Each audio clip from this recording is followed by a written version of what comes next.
Selwyn here from WynnStrength.com, bringing you another weekly training vlog. If you've been following along, I'm currently 4 weeks into my journey back down the powerlifting route, where we are going to be doing a little bit more focused work on developing the 1 rep max strength in the squat, bench, deadlift, and subsequently overhead press. But we're also doing that with a self-modified version of the Barbell Medicine Strength template. This is a template I've run twice in the past with quite good results. But what I'm wanting to do now is take some of the things that I've learned or discovered from the Dark Horse training program by Brian Olsrud, kind of insert that into the Barbell Medicine Strength template to come up with a hybrid program of sorts, where we're trying to drive up that 1 rep max strength, but throwing in some extra work in the form of supersets and giant sets. That way I don't have to come in for extra conditioning work. Also don't have to come in for extra back day and arm days. So with that being said, this is a self-modified version. It's not the true version of the Barbell Medicine template. What I'll also try and stop is some of the program might not be clear, or I might not explain things as completely, and that's just because I don't want to give away too much of the program. I don't want to put out enough of the program that you can kind of do it yourself, just because it is one of those paid programs, and I really appreciate the stuff that Barbell Medicine does, so I don't really want to give away their content for free.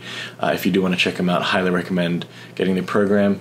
The 5-second review of the program is that it's great, and I really recommend that you should get it. Check it out. There's nothing really wrong with it. It's a great template to use for your own training, something that I have come up with some good experiences with. So with that being said, 4th week in, there's a lot of rotation of the movements. I think it's more just to keep myself mentally stimulated with the training. I guess the one bad thing with typical powerlifting style training is that the very repetitive and somewhat dull nature of the program. We're mainly dealing in the 3 main movements, and because we're trying to drive up strength, which is specific in those 3 movements, a lot of the accessory movements, supplemental lifts, everything around the program is going to be based around those 3 big lifts. So rather than looking at, say, loaded carries or sandbag presses or cleaning presses, none of that really matters when we're training for powerlifting, because we're only focused on driving up squat, bench, deadlift, and what drives that up is those 3 lifts as well as the accessory lifts that really mimic those lifts. So if you're looking at a squat, maybe a tempo squat mimics that, and a tempo squat with the low bar back position, or whatever your competition style movement is. A front squat wouldn't really be that appropriate because it's not that specific to the goal of driving up the back squat. Same with a deadlift. If I deadlift conventional, there's really no point in me doing a sumo deadlift to drive up that conventional strength, because they're two different movements. Yes, they're both deadlifts. Yes, they're both great deadlift variants. But if I'm trying to drive up the conventional deadlift, I'm better off, say, doing stiff-legged deadlifts, Romanian deadlifts, deficit deadlifts, block pulls, rack pulls, pause deadlifts, things like that, where I'm using the same stance, the same grip width, the same technical execution of the lift in regards to body positioning at the start of the lift, rather than switching that up completely. Same goes with clean and presses. They're a great movement, but if they're going to drive up my bench press and deadlift is something to be, I don't think it's that specific, just from that easiness of, is it specific? Yes. If it's not, then it probably won't help. And that's generally what happens with a lot of these hyper-specific programs, is that they're very focused, which is great because that's what helps drive up those results, because you are just getting more and more volume, you're getting more and more intensity, you're doing a lot of things that's going to push that progression for those 3 big lifts. But if you're not competing, or B, you just kind of want a little bit more variety, I can see where that kind of gets stale, just because with this training program, we are plugging in, substituting, adding in, changing, doing a lot of things that kind of are changing the skeleton of the program in order to elicit some different results that aren't necessarily there to drive up the 3 big lifts to 1 rep. So with that being said, I have been throwing in my own choices of exercises. Sometimes exercises make it through for a couple of weeks, or otherwise they're just there for 1 week, or I change the days in which they're on, which does make it harder to compare progression week to week. I don't really have the same yardstick. I'm just moving the goalpost, changing the scoring metric, changing the reps. much like we did in the Dark Horse training program, where we're trying to build more of a baseline level of strength. And one way obviously isn't better than the other. There's kind of feed in both camps, where you want to be hyper specific or super generalized. You know, it is what it is. Do whatever you prefer, and if you have specific goals, you have to keep that in mind. Keep in mind that I'm not training for competition, I'm not a professional athlete, I'm not anything along those lines. So we're just kind of training for some fun, make ourselves better, get stronger in the long run. So I'm not really too concerned with my 12-week progression at the end of it. Kind of, obviously I do want to get stronger, but I'm not so drilled down into that all other aspects of strength and fitness kind of fall by the wayside. So when you think about it, if I'm trying to drive up the squat, bench, deadlift, it's going to be harder for me to drive up, say, my overhead press, because time that could have been dedicated to the overhead press should be dedicated to the bench press, especially if it's super important to me personally that my bench press goes up. If it's not super important that my bench press goes up, I can divert some of those resources away to developing the press, which I find important as well. Same can be said for the clean and press, rows, chin-ups, pull-ups, all those kind of ancillary movements. If you're not super focused on one rep scheme, then you can definitely move along and change those movements so that you can dedicate that 90 minutes, that hour that you have in the gym, to different movements in order to get some more strength in other movements, to develop that well-rounded baseline, kind of that jack of all trades, which I'm going to throw out there. I don't think jack of all trades should be seen as like a derogatory comment. I think a jack of all trades is great because you can do a lot of things. And week 4 brought in, obviously, some more movements and some more changes in movements. What I did notice is I might have overdone it with the back work. I think it was coming from the excessive rowing and pull-ups that I did that might not have been able to allow me to recover completely when we add that on top of the deadlift movement, on top of squat movements, especially using something like the SS yoke bar, where we're shifting that center of balance weight, which means we're adding a little bit more back activation because the weight's trying to pull us forward. So we're getting a bit more back stimulation from the squat rather than a regular low bar back squat. So with that, since day 3 of week 4, my back has been, we've had some extended soreness, but I don't think that's something to be worried about. I think just keep in mind for week 5 moving forward with what I choose to do with those lifts. But I was able to train through that soreness in the mainly mid to upper back, mainly mid back region, and I was able to pull improved lifts for both the deficit deadlift as well as the incline bench press. So I don't think it was too detrimental to my efforts with the rest of the week's progress, but it is something to keep in mind when I'm thinking about planning. Was that too much? Was it not enough? Was it too much, or is it just right where I can recover from this enough to keep progressing in the future? So that's kind of a lot of what programming comes down to, is can we balance the stress and adaptation? Because obviously we want to drive up enough stress to cause adaptations, but if we drive up too much stress, we can't adapt enough. So there you go.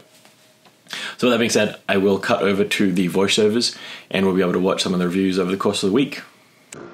So day 1, starting off with the safety squat yoke squats. Like usual, we're starting off with a heavy single for the day. You'll notice there that there is a timer going on the bottom left hand of the screen. That's just for a future video coming up where I go over my warm-up routine. So here we have 420 for a single.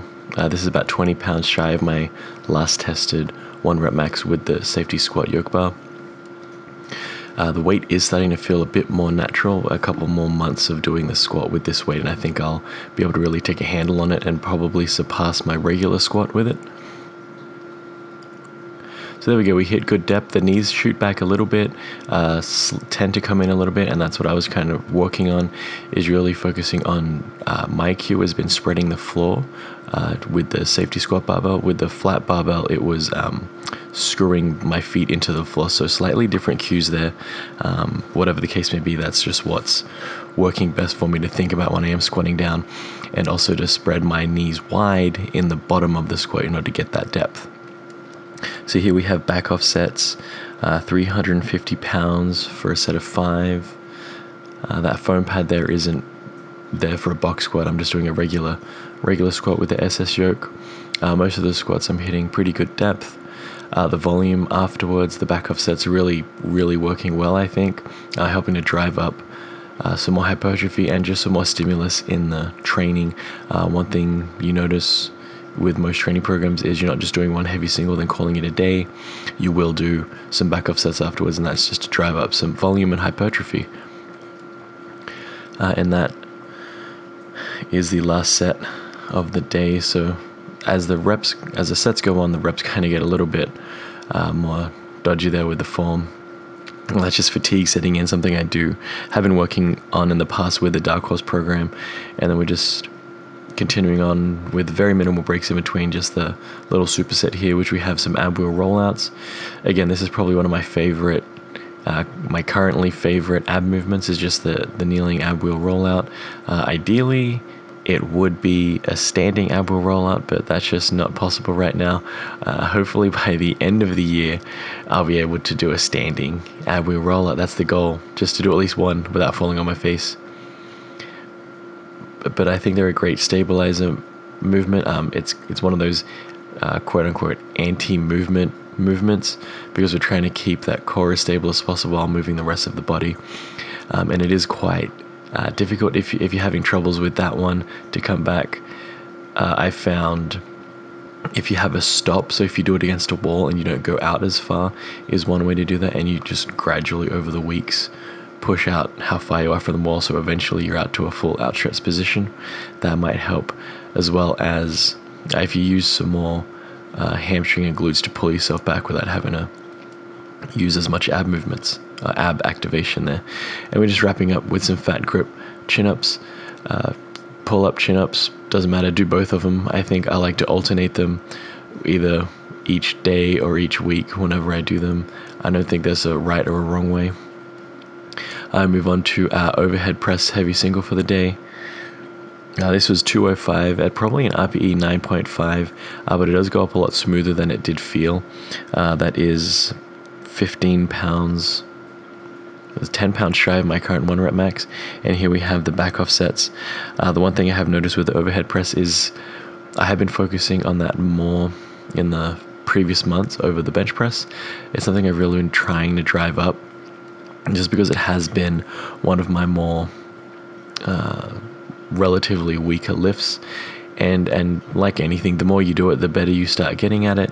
So I've noticed that my technique is dialing in, my form and balance is getting better, just because I am doing the movement more. And that's one thing to keep in mind, is if you want to get better at a certain movement, you inevitably have to do more of that movement. You can't get better at squats if you never squat, or doing squat assistance movements.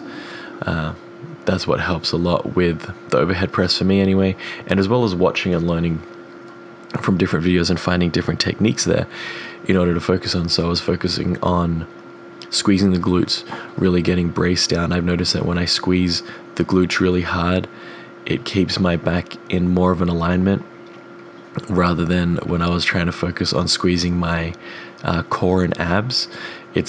I don't know what the activation was, but just mentally the activation worked better by focusing on glute squeezing. Here we move on to day 2 for a heavy single bench press for the day. This was 305 pounds, again about 15 pounds shy of 10 pounds shy of my last tested 1 rep max. And that was supersetted with the deadlifts. On day 2, I like to superset the bench press and the deadlift. And again, if I could superset the overhead press and the squat, I would, but just due to equipment constraints, I can't. Here we have our heavy top deadlift for the day, and this is 475, again 20 pounds shy of my current tested 1 rep max.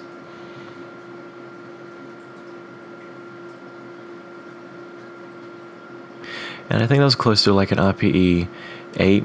Looking back, during the set it felt more like an RPE 9, but based on the speed, my face didn't look as red as it normally does when it gets really heavy. So that's another good benefit of videotaping yourself. You don't have to post it up on YouTube, but if you do, watch it, look at the speed of the barbell, compare it to your previous lifts, get an idea of what different RPE speeds look like, and your like facial intensity too is another helpful marker of stress and intensity. But having that gauge there, because when you're lifting it in the moment, it definitely feels a lot heavier than it does when you look back at it. And the one thing I have been working on with my deadlift is the form of bending down and picking it up, trying to spend as little time as possible in that bent over position. So I want to get all my tightness, taking that deep breath when I'm standing up at the top of the rep, and then kind of bend down and pick it up as quickly as possible. I've just found mentally that helps me without overthinking for the lift, and I think just activation wise it keeps that back in a nicer, more tighter position. I don't have the potential to overthink the lift, as it were, which is I think I can do at times where I'm thinking too much about, should I be on my midfoot, should I be in my toes? I mean, obviously be on my midfoot, but I start to overthink where my balance is on my feet. I'll use my warm-up sets to think about where my balance is and really dial in technique. But once we start getting to those heavy singles, focus on that mental aspect. You've already done the reps, now you need to focus on executing on those reps. Here we have assistant squat movement for the week, which is a 303 tempo squat, so 3 down, no rest, and then the 3 counts up. Again, these are difficult to say the least, just because we're doing high reps for a slow tempo speed. It really drives in. This is where you can really focus on that technique, because you do have time to think about, where's my balance? Am I shifting to my toes? Am I shifting to my heels? Am my knees tracking correctly? That 3 seconds does seem like a really long time when you do it, even though these are maybe 2, maybe 1.5.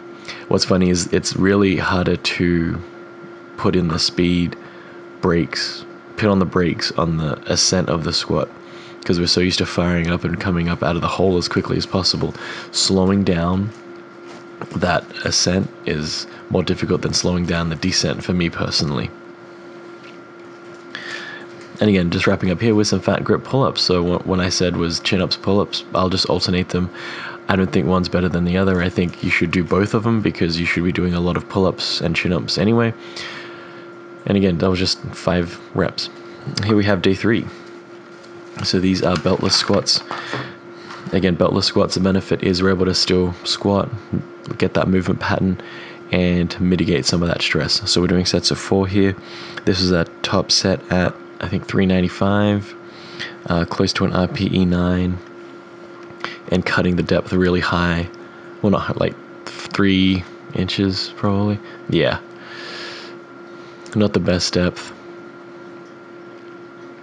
And again, changing from that safety squat barbell to the flat barbell, I think it's good, me personally, just to continue on with that straight barbell work, just to make sure that I don't lose that technique there. And it is something that I do enjoy doing, but it is helping my shoulders mitigate some of that pain and injury I get when I do too many heavy squats with the low bar back positioning, including that with a wide bar bench press. We supersetted this with a clean and press.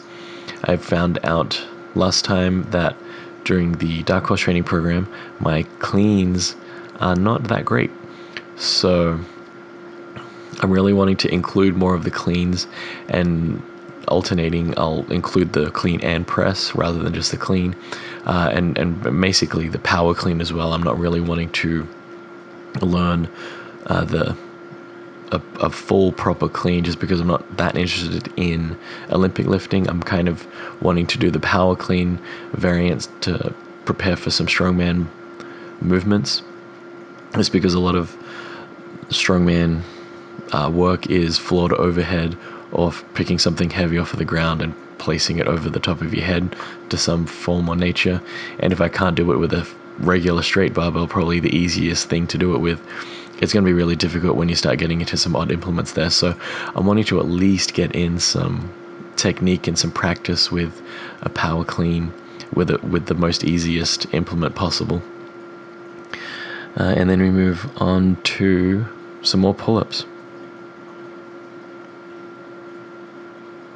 because pull-ups are awesome. These pull-ups, yeah. Sorry about that. So yeah, we're doing some more pull-ups here with a fat grip. Just because of equipment too, we're moving on to the fat grip rather than the standard grip at the front. I like the fat grip just to work on that grip some more. Here we have our overloading bench press movement for the week, which is a slingshot bench press. And these are great because this is currently 325 pounds, which is 10 pounds higher than my current last 1 rep max tested with a bench press. So that's how much assistance the slingshot gives you at the top of the movement.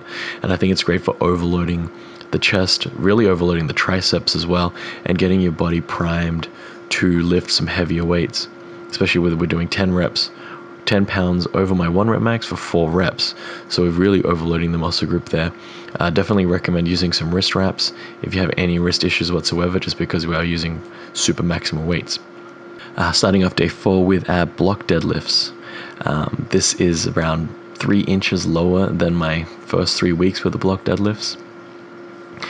So we started off the block deadlifts with just below the kneecaps. Now we're doing mid shin, so we're getting about a 3-inch surplus here. And this is about 455 pounds, about 40 reps shy of my current 1 rep max, and that is for 4 reps. So we are helping drive up some more gains. I am using some wrist straps here to help with the weight, just to keep my shoulders in a more asymmetrical position. I'm yet to see how these affect my current 1 rep max for the deadlift. I think they should be good. I haven't really been a fan of the overloading deadlift movements, but I think this is probably a good mix-up. And here we're just supersetting that with some single arm dumbbell presses. Again, it'd be nice to get heavier with a dumbbell, but I'm capped out at 50 pounds for the dumbbell until I'm able to add some more heavy dumbbells to the gym. And we wrap that up with some hanging leg raises, just to add movement, just to stretch out those shoulders and that back. It just feels nice to hang there as well. And again, you'll notice a lot of momentum here. Don't really care. I think it is what it is. It's fine. You're getting some ab stimulus. We're getting some movement going. We're getting some grip training in as well. So, and then we're wrapping up this up with some close grip incline bench press. And again, you'll notice I'm not going all the way down, so we could probably work on that range of motion there. This is 255 pounds. I feel a bit sketchy there, probably close to an RPE 9.8. That's probably a 10, probably wouldn't be able to do another one. And this is slowly becoming one of my favorite overhead press accessory movements, is the sandbag press. I think it's probably the best thing you can do in the garage gym if you don't have Atlas stones. And even if you're looking at getting Atlas stones, this is probably a great thing because you can just drop them on the ground. I'm not worried about anything breaking. And it's a lot more forgiving as well than Atlas stones. It can fall and you're not really going to get hurt. And again, this is an example of that floor to overhead press movement. So we're having to clean the weight up and work on that technique of lifting in heavy and an odd shaped implement, as it were. Again, the sand in the sandbag is going to move around to a degree, and you're going to have to grip it a lot wider. You can't get a proper grip on this. This is only 100 pounds with that sandbag there, but you notice how you have to grip it outside of it. You have to press it differently. The movement is different, but by having that good baseline of being able to clean and press heavier weight than this sandbag makes a sandbag a lot easier to do. So that's kind of where my mentality is thinking, is I need to get better at that clean press, just so this type of movement with an odder shaped implement makes it slightly easier. And again, you notice from the surrounding of the back at the bottom, you want to stand directly over the sandbag, kind of pick it up with your back, and then rest it on the legs, roll it up onto the chest, get some balance, and then press it up. So that wraps up the 4th week of the training blog. About 8 more weeks to go, kind of a 12-week cycle we're kind of basing this off of. I believe there's a deload coming up, but it's not an off week. We're just decreasing the volume by a bit, but we're still keeping that intensity there. So that'll be interesting to see when that comes around. Thanks again for watching. This has been Selon from WynnStrength, and remember, a better life through strength.